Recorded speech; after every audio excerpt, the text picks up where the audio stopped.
All right, welcome back to the rest of the story. Good evening. It's the end of the day. That's why I'm walking at a brisk pace so I can get out here and do this cattle call video before you completely lose the sun.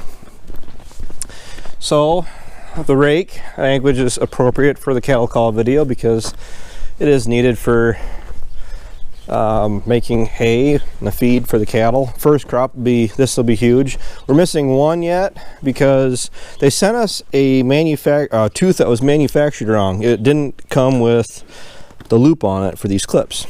But other than that, this thing is not ready to go because we don't have that back bar on yet.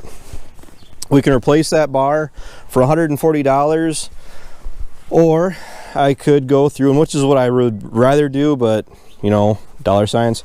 I could actually go through and take this off, take that off, and that back bar is pretty much irrelevant then, and actually go with a hydraulic motor and then run the hydraulic hoses up to the tractor, and I could run this rake hydraulically. So that way, if you get to the top of your waterways, your headlands, and you go to do a circle, when these are ground driven, these can do and will stall out. So if you had a hydraulically driven rake, that isn't so much of an issue. And Dad, literally, we were talking about this, we literally just when I left the field, because you know, planting season, and okay, why aren't we planting right now? It's beautiful out, right? Well, we are. I planted all day today, and the farm I was at is a very inefficient farm, and the problem is that by the time I get done doing my outside rounds and actually do the middle of the strip, because of the grass buffers in it, it takes up a lot of time to go through and outline everything. And it took me all day to do the one farm, but it also took Dad all day to do that farm. It took Ryan all day to do that farm because Dad is running the 82. He is, well, he's getting the ground ready. I was planting. Ryan is going through and he's harrowing the ground down behind me, which is great. That is not why we're doing this video. It's because it's really nice out. The cows are happy. They're not bawling, which is great because, as Grandpa always said, mainly pertaining to steers, but it can pertain to bred cows too. But when they're standing there bawling for feed, they aren't growing, which is true, which is very true. And these guys, I just gave my bale today, they're doing really good at keeping the average at about a bale every 2 days, and that's just gonna keep going down the more calves I get around here.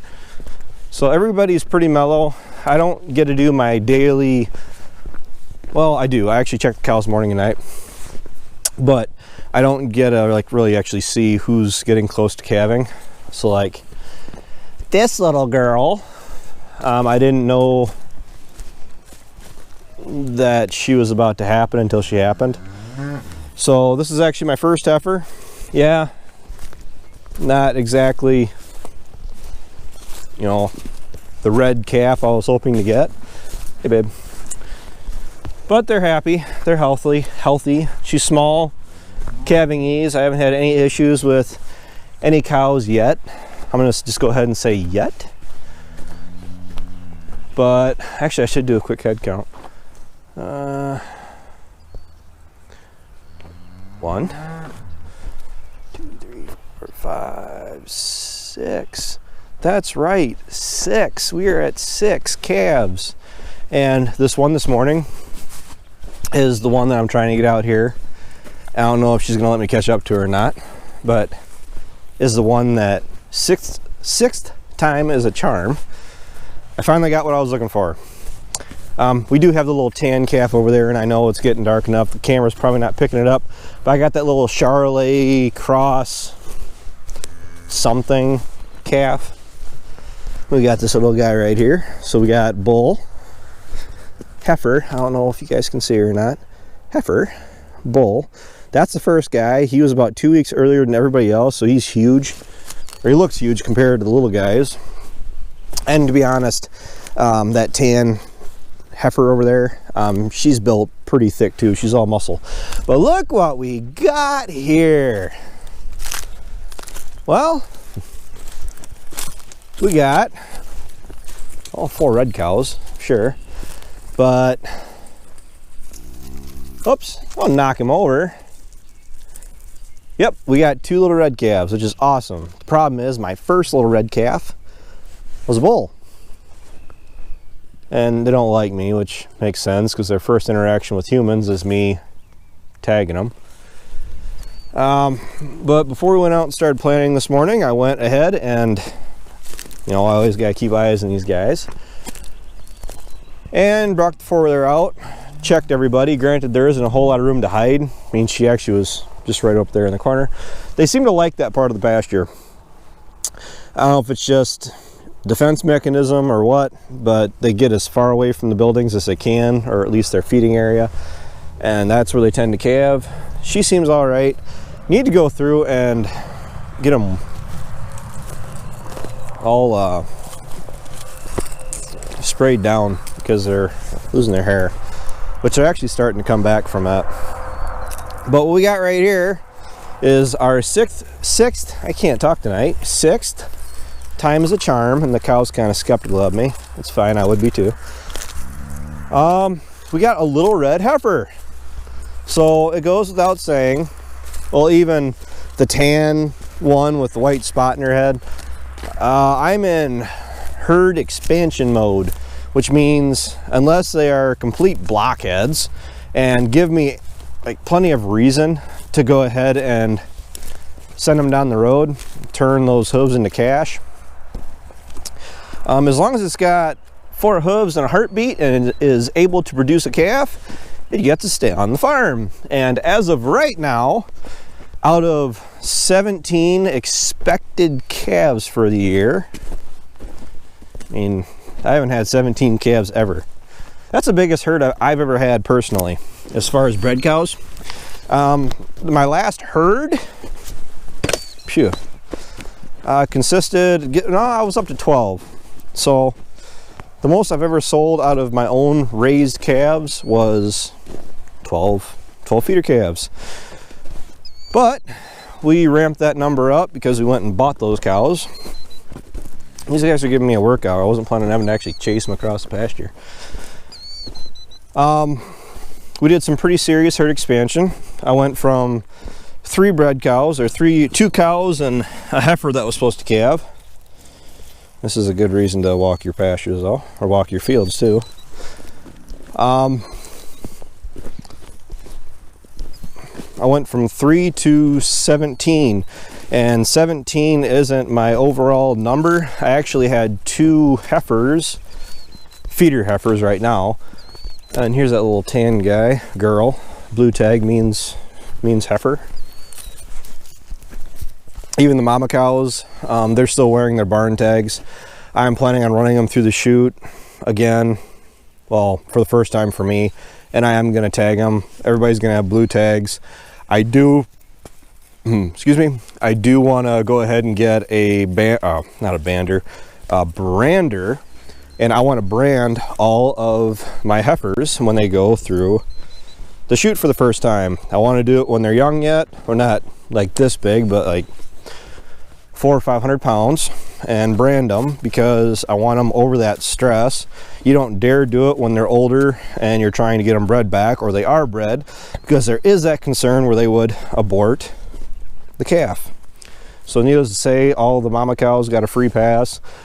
Granted, I don't know how long all of these current mama cows will be around. I'm probably going to look into doing maybe a spring and a fall herd once we get there. If they don't get bred back for spring calving, I'll give them a second chance for fall calving. If they don't get bred back for that, well, they're obviously gone. These are not young cows that I bought. That's a nice pretty sight though, isn't it? Red, black, and tan. So all the heifers are going to stay.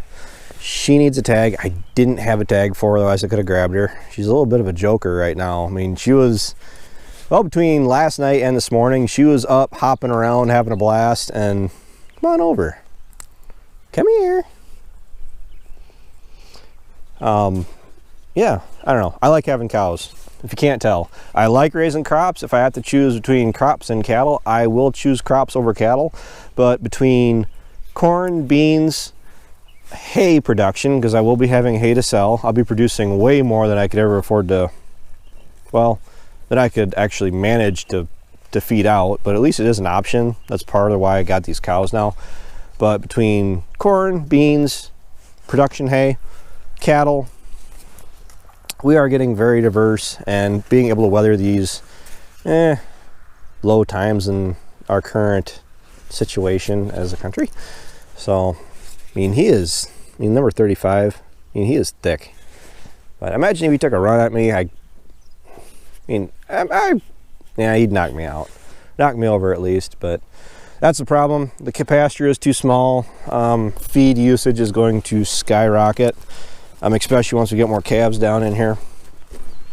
And we got pastures. I'm just trying to decide how I'm going to make it work, because my plan was originally to wean the calves off here, off the cows, put them in the other side of the barn lot, grain them for 60 days, and sell them. You know, I'll grain the heifers, you know, for 60 days, get them weaned off good. Then I'd probably move them out to a different pasture or back in with the cows. I don't know yet. I'm still in the first steps of this whole process. But I'm having fun while doing it, and that's what matters, right? And the good news is,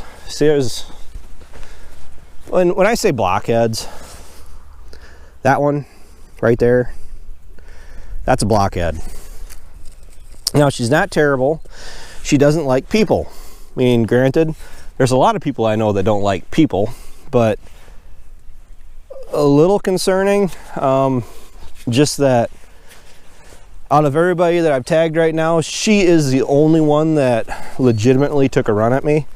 I stood my ground. I didn't run, which is good, because once they realize they can run you out like that, they own the pasture. But that's her calf right there. He's really growing nice too.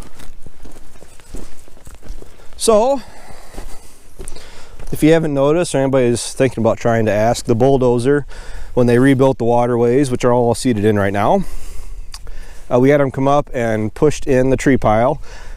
And, well, those trees actually came from that pasture line. Because our pasture, our dairy cow pasture, used to go right, let's see here, right at the tip of my finger, all the way up to the top of the hill, down to right there. And this used to be one big pasture. It used to be for the dairy cows. And the second cow pasture went from the corner of that barn all the way down, and it made a long rectangle. It used to be crop ground at one point. Dad was actually working for Grandpa when they fenced that off for a pasture. But I am in the mindset where I'd rather have crop ground, produce the feed it to the cows, keep the cows at least where I know they're at, and go that route. So I have to go and do some work yet, and then go pick up Dad and Ryan so we can go try to get some sleep tonight, and once again take a hard hit at tomorrow and work on getting soybeans done. We aren't done. We aren't close to being done. Today was our first really good day of running, and now that we got that farm that I was working on today done, everything we have from here on out is actually pretty easy running. So like the 80 acres we're planning on doing tomorrow, I firmly plan on getting them done tomorrow and actually getting back home. So, oh yeah, one of the black cows did have a calf too. That black heifer is out of one of the black cows I bought. I bought 5 with the original 9 red cows. I mean, she's not a true red cow, but you know, she's there. And 4 of these are my dad's. We gotta get my dad sorted out and moved out, and get those 2 feeder heifers of mine that I've been telling you about, and get them moved in here with these guys. So at least all my cows will be here. And the good news is, you know, look for the positives. gonna have plenty of manure to be spreading on the fields this fall, so think positive. That's a really pretty cow too. So, all right. Thanks for watching. I'm winded, if you can't tell. You're watching the rest of the story. Can't quite imitate Paul, can I? Nobody can beat Paul. Take care, take it easy, keep in touch. I'll talk to you guys next time.